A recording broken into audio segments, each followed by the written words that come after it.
আমাদের ওখানে এখন লাঞ্চের প্রসাদ দেওয়া হচ্ছে, সব নিয়ে সবাই খাচ্ছি।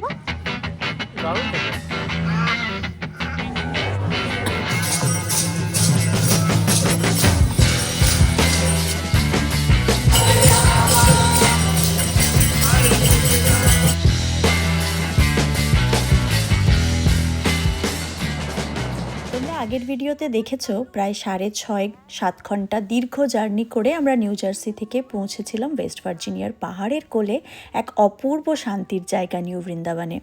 গতকাল যখন পৌঁছালাম তখন চারিপাশটা ছিল অন্ধকারে ঢাকা, ক্লান্ত শরীর নিয়ে শুধু একটু বিশ্রামই চেয়েছিলাম। কিন্তু আজ সকালে ঘুম ভাঙতেই যেন এক অন্য পৃথিবী চোখের সামনে খুলে গেল। আমাদের কেবিনের সামনেই ঘুরে বেড়াচ্ছে অসংখ্য ময়ূর, কেউ পেখম মেলে দাঁড়িয়ে আছে, কেউ আবার আস্তে আস্তে হেঁটে বেড়াচ্ছে সকালের নরম আলোয়। আর জীবনেই প্রথমবার নিজের চোখে দেখলাম একদম সাদা ময়ূর। সত্যি বলছি, এই মুহূর্তটা ভাষায় বোঝানো খুব কঠিন। মনে হচ্ছিল যেন ছবির ভেতরে দাঁড়িয়ে আছি।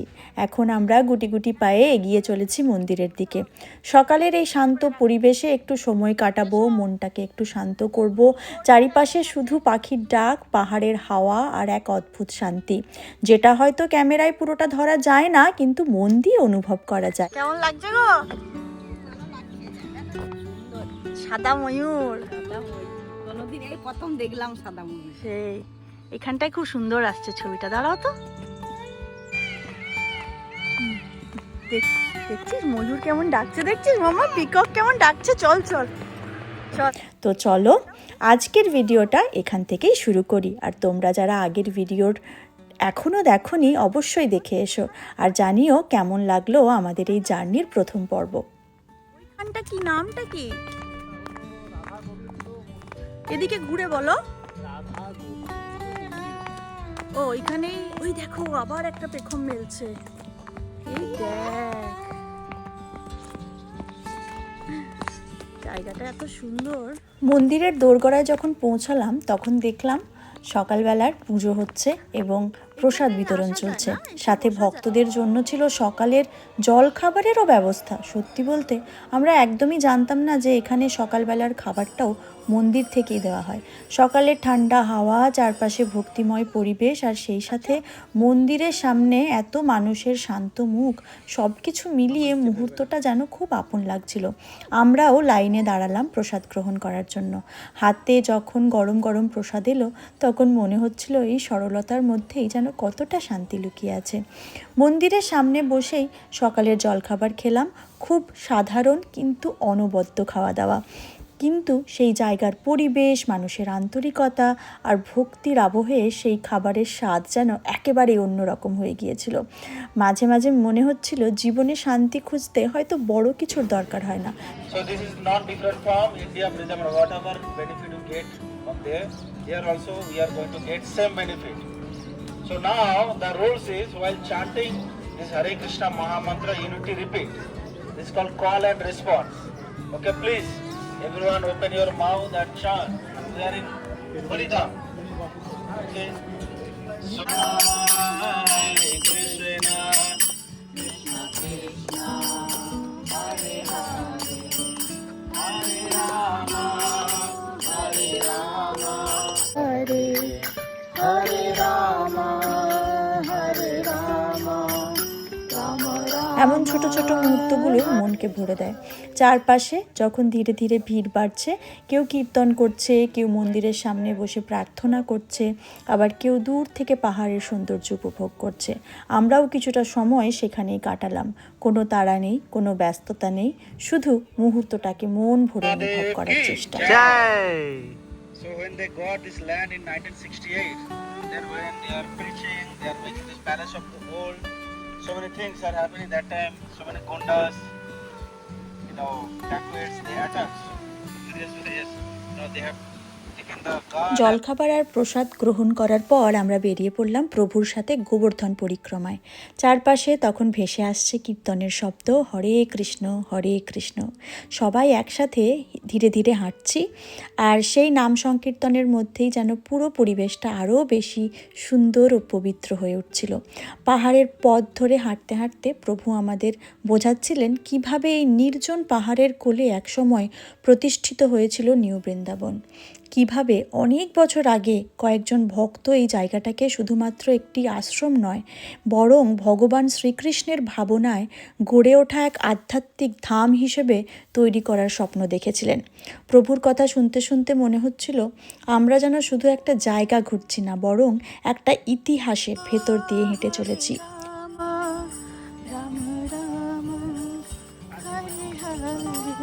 তাহলে বাপি তুমি উঠলে বিশাল করেছো তো। আমি ভেবেছি তোর বাপি উঠতে পারবে না।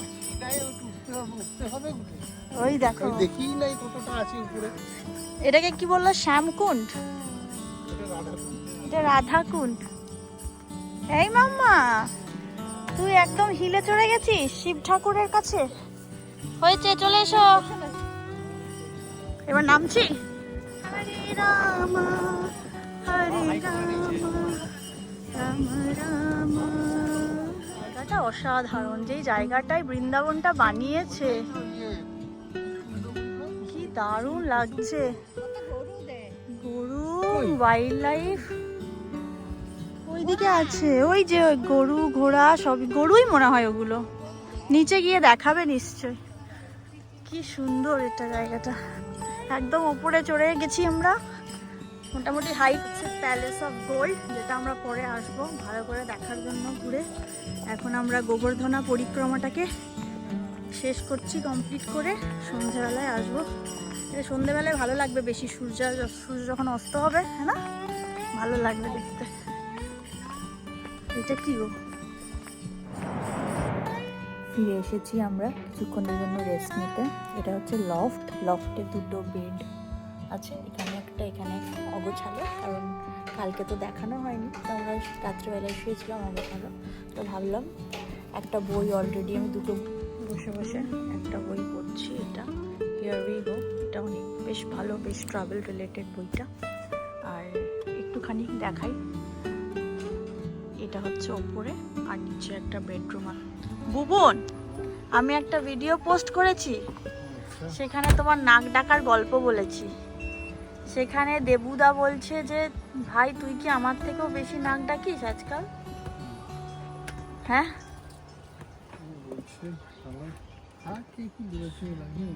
হ্যাঁ, লাগছে না কেন? কিছুক্ষণ রেস্ট নিয়ে আমরা বেরিয়ে পড়লাম মন্দিরের দিকে, কারণ এখানে দুপুরবেলাতেও প্রসাদ আর খাবার পরিবেশন করা হয়। আমরাও সেই প্রসাদ গ্রহণ করার জন্য ধীরে ধীরে এগোতে লাগলাম মন্দিরের দিকে। যেহেতু মন্দিরটা একটু পাহাড়ের ওপরে অবস্থিত, তাই চারিপাশে খুব একটা দোকানপাট বা কমার্শিয়াল জায়গা নেই বললেই চলে। চারিদিকে শুধু পাহাড়, সবুজ প্রকৃতি আর এক অদ্ভুত শান্ত পরিবেশ। আর হয়তো সেই কারণেই এখানে এলে শহরের কোলাহল থেকে অনেক দূরে চলে এসেছি বলে মনে হয়। তবে মন্দির চত্বরের মধ্যেই একটা সুন্দর ক্যাফেটেরিয়া আছে, যেখানে প্রভুরাও খাবার গ্রহণ করেন। যদি কেউ প্রসাদের বাইরে অন্য কিছু খেতে চান, তাহলে সেখান থেকে নিরামিষ অনেক অপশন খাবারের রয়েছে। এই প্রসাদেই আমাদের এতটা পেট ভরে যাচ্ছিল, সত্যি বলতে আলাদা করে এখনো পর্যন্ত ক্যাফেটেরিয়া থেকে কিছু খাওয়ার প্রয়োজন পড়েনি। Temple of palace of gold, তাই তো? মেন পুজো আমাদের হচ্ছে ওইখানেই, আসল পুজো, তাই তো বললো। আর এটা হচ্ছে শুধু ওই কি জানো, কি প্রভুটার নাম ভুলে গেছি, সেই প্রভুর গেস্ট হাউস হিসেবে এটাকে বানানো হয়েছিল। প্রভুপদ, শ্রী প্রভুপদ, তার গেস্ট হাউস, তার গেস্ট হাউসের হিসেবে এটাকে বানানো হয়েছিল। কি করবে? ওই তোমায় গিফট দিইনি, গিফট শপ থেকে। বাবা, বিশাল ব্যাপার। এরকম একটা গেস্ট হাউস বানিয়ে দাও আমার জন্য। চলো মাঙ্গি দিয়া গিফট। কি গো, আপ বুঝো, বলো।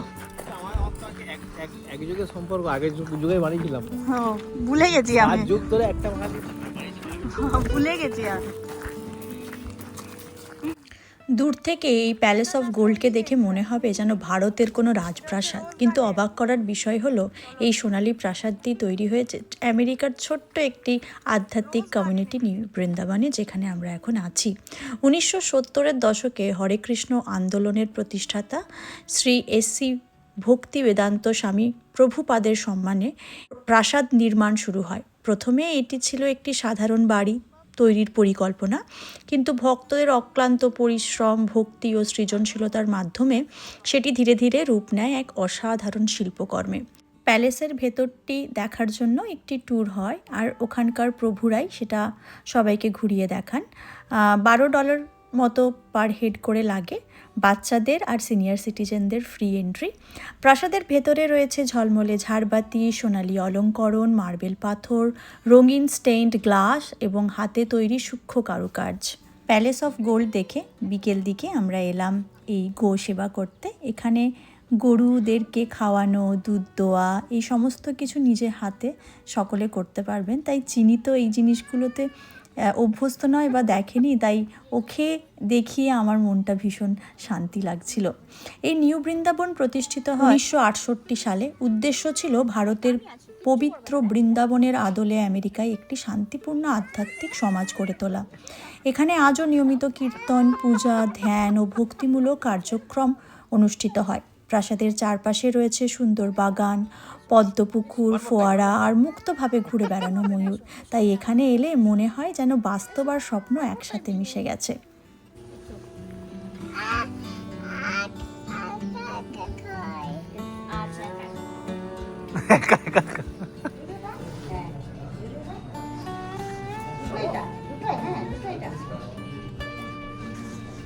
এই ফোনটা দাও।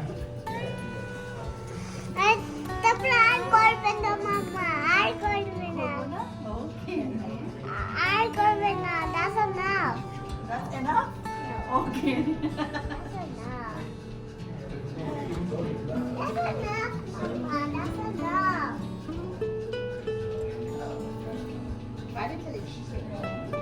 খাবে? সিঙ্গাড়া, সিঙ্গাড়া। মন্দিরের ভেতরেই থাকা ক্যাফেতে সন্ধেবেলায় একটুখানি আমরা চা আর সিঙ্গাড়া খেলাম।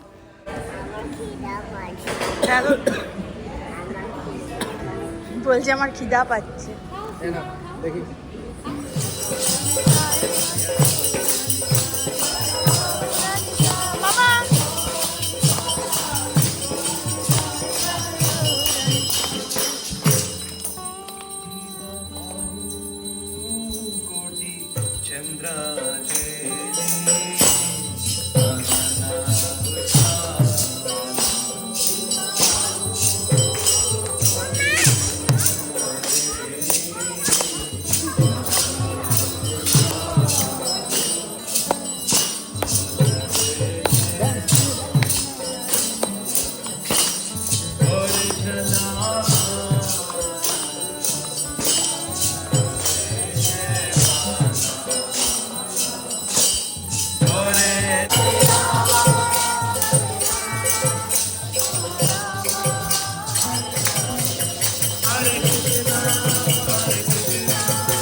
মন্দিরে সন্ধেবেলার কীর্তনটা আমরা দারুণ আনন্দ করে কাটালাম। এইবার খাবার খেয়ে আমরা আস্তে আস্তে রওনা দেব নিজেদের কেবিনের দিকে।